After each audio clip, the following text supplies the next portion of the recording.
Big boss Telugu 7వ season grand finale పూర్తయిన తర్వాత హైదరాబాద్లోని అన్నపూర్ణ స్టూడియో దగ్గర కొందరు అభిమానులు అమర్దీప్ చౌదరి ఫ్యామిలీపై దాడి చేసిన విషయం తెలిసిందే.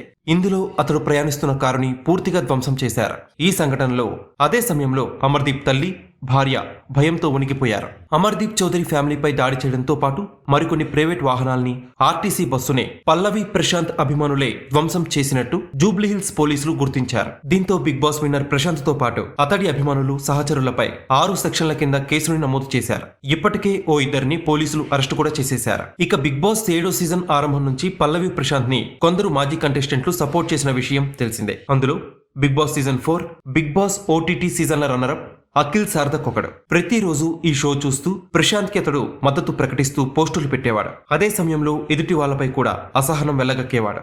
దీంతో ఈ దాడి వెనుక అఖిల్ పేరు వినిపించింది. అమర్దీప్ చౌదరిపై జరిగిన దాడి వెనుక అఖిల్ సార్థక్ ఉన్నాడని తాజాగా ఒక యూట్యూబ్ ఛానల్లో చూపించారు. ఇందుకోసం అతడి ఫోటోను కూడా వాడుకున్నారు. దీనికి అమర్ పై దాడి చేయించింది వీళ్లే, బయటపడ్డ ఓల్డ్ కంటెస్టెంట్ల బాగోతం అంటూ తమ్నైల్ కూడా పెట్టారు. తాజాగా దీన్ని అఖిల్ సార్థక్ ఇన్స్టాలో షేర్ చేస్తూ దీనిపై క్లారిటీ ఇచ్చేశాడు. అమర్దీప్ పై దాడి వెనుక తాను ఉన్నాను అంటూ వేసిన వీడియోపై అఖిల్ సార్థక్ స్పందించాడు. భయ్యా, వ్యూస్ కోసం నా పిక్ అయితే వేసుకున్నావు, కానీ కాస్త కొత్త ఫోటో పెట్టుండాల్సిందే. అసలు విషయం ఏంటంటే, అసలు నేనెందుకు అతడిపై దాడి చేయిస్తాను? మీ మీడియాకి ఒక దండం, దానికి నాకు ఏంటి సంబంధం? మీకోసం నేను ప్రార్థిస్తున్నాను, దుష్ప్రచారం చేయకండి అంటూ చెప్పుకొచ్చాడు. మరో పోస్టులో అఖిల్ సార్థక్ తాజాగా ఏదైతే దాడి జరిగిందో దాన్ని నేను పూర్తిగా ఖండిస్తున్నాను. కంటెస్టెంట్స్ పై దాడి చేయడం చాలా తప్పు. గేమ్ అనేది అయిపోయింది. మీకు ఇష్టమైన వాళ్ళని ప్రేమించండి, కానీ వేరే వాళ్ళని మాత్రం దూషించకండి అంటూ చెప్పుకొచ్చాడు. మొత్తానికి ఈ సంఘటనతో తనకు సంబంధం లేదని అఖిల్ క్లారిటీ ఇచ్చేశాడు.